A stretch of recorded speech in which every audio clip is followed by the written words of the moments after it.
Hey, how you doing? Holmes here, and welcome back to some more Elden Ring weapon guide. Today I'm going to show you guys how to get, I'm probably going to butcher her name, but Eleonora? Anyways, the Poleblade, the twin blade that's covered in blood. So first stop, you want to come here. This is where you're going to meet Yura, and Yura's going to tell you the dragon here. So just for precaution, I took down the dragon as well. If you guys want to know how to take down a dragon, I will have the link to the boss fight in the description. Next up, you want to head on over to that river there, the little ravine area. So here we go. And I'm just going to leave the horseback riding in for those of y'all that want to see the actual routes. And during the little ravine in the front there will be an invasion that you have to fight an invader with Yura, so try to keep him alive. And upon defeating the invader, Yura will then appear in this little cave area. Next up, let's go ahead and go on over here. This is right after you finish Stormveil Castle. You can also go around Stormveil Castle to get to this grace level here. So I'm just going to use this as our part 2, I guess. And speed this up. We need to cross the swamp area. So here we go.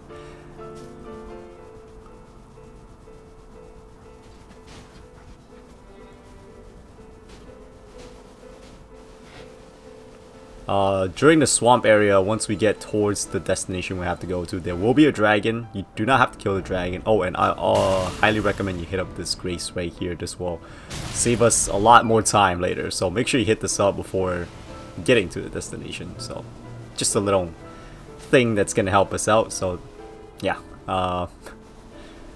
it's going to save you a lot of time, trust me. You'll thank me later. So yeah, crossing the swamp area, this area is huge. So it might take maybe like 3 minutes, 4 minutes. You don't have to fight the dragon, by the way, once you get here. I already killed mine, so you won't see a dragon there, but there will be a dragon, I believe, sleeping usually.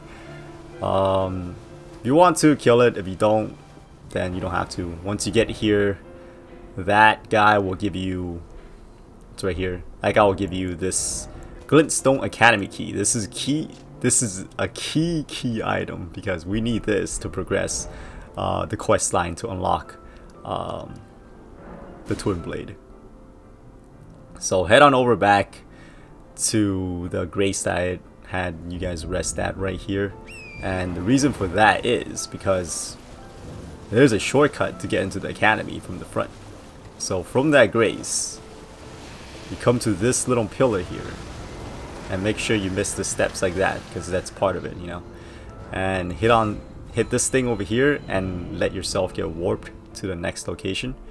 And this will allow us to be like directly in front, because there is another way to get in, but you have to like pretty much cross the entire, I don't know, the front army or whatever. But if you do this, you can just be right at the gate right here. So, and I was trying to get in with on horseback, but you cannot. You have to be on foot. And once we are in here, come on, load. I probably should have cut the low screen. Once we're in here, hit up this grace right here, because this, well, yeah, this can come in handy, especially if you haven't taken on the area yet. Right here, just walk through it. Don't interact with the seal, okay? Because if you interact with the seal, it's going to take you across the freaking bridge. So just walk across the seal. And then once you get here, you will see a summoning sign like this.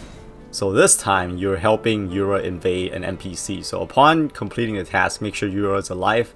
When you come back out, Yura will be right here on the side of the bridge on the left side. Talk to him, exhaust his dialogue. And then, from here, you can either do one of two things, I guess. So you can use the seal. What I like to do, since we're already here, use the seal to get across the bridge, because this is the only way to cross. You cannot, if you're hoping to jump, use the horse to jump over it, it's not gonna work. There's a drop and you won't be able to make it. Okay, now that we're here, it's pretty much a straight shot.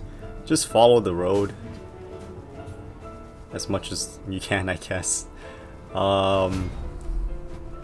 watch out for the catapults once you get to this part. You can kind of stray from left and right, and once you get to this part right here, there is a grace on the side here. If you already have the 2 medallions, then you can just come over here, hit up the elevator, and then the cutscene will play and it'll teleport you up. If you don't have the 2 medallion that I'm talking about, you can come on over to this grace. This is right next to where you first meet Yura, so it's just straight across. You can see it, and we're gonna make our way down from here to the fort over here, because this is going to contain 1/2 of the medallion, and then you're going to need the other half at Kaled, which I'll also show you guys the route there, as hopefully as simple as possible. To me, it's as simple as it gets, so yeah, hopefully it will be for you guys as well.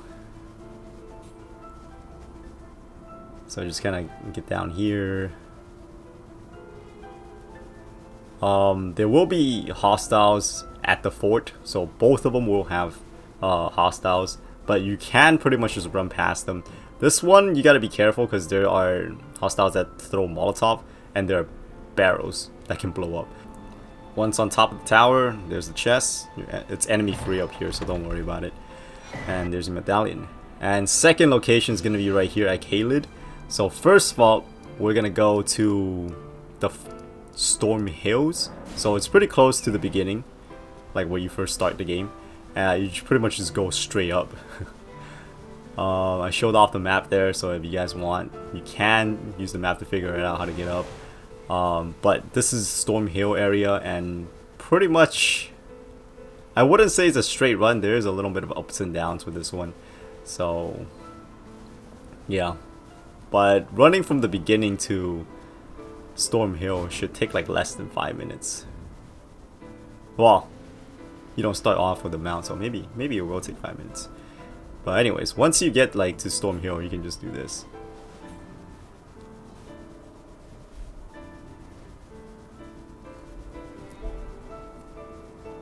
This area always looks like the end of the world. Right here, what I'm doing is I'm just placing beacons so I don't get lost. Because it can be a little bit confusing, especially like the height difference.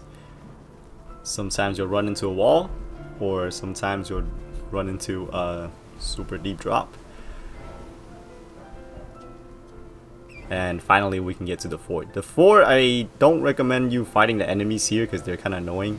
I mean, if you want to, you can. They're like weird bats that can poison and also can grab in one shot, so it's kind of annoying. So get past the huge dragon. There is a grace right there, so if you want to rest up before taking this on, you can. And then you can just climb up the ladder. And once you get to the top, you will have your second piece of the medallion. Or second half, I should say.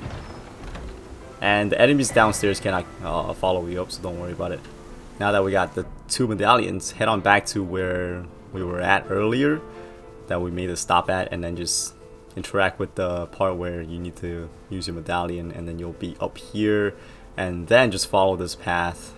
It's another straight shot, but then you will have to take on a Black Phantom NPC. So once you get into the church, Yura will be on the ground, and then you talk to him. He gives you the Nagakiba, so you don't have to kill him for it. And after that, an invader will show up, and upon defeating the invader, I don't know why I said that so weird, you will then now have their Poleblade. And here is the Poleblade in action, the bloody Poleblade. So we're gonna start off with regular R1 attack. So this is just your light attack, and then we're gonna go with heavy attack. This is just a one-handed heavy attack. It's pretty fancy looking. I don't know how effective it is in combat, but it seems pretty crazy when the NPC was using the sword against me. So here's the two-handed light attack. Two-handed heavy attack.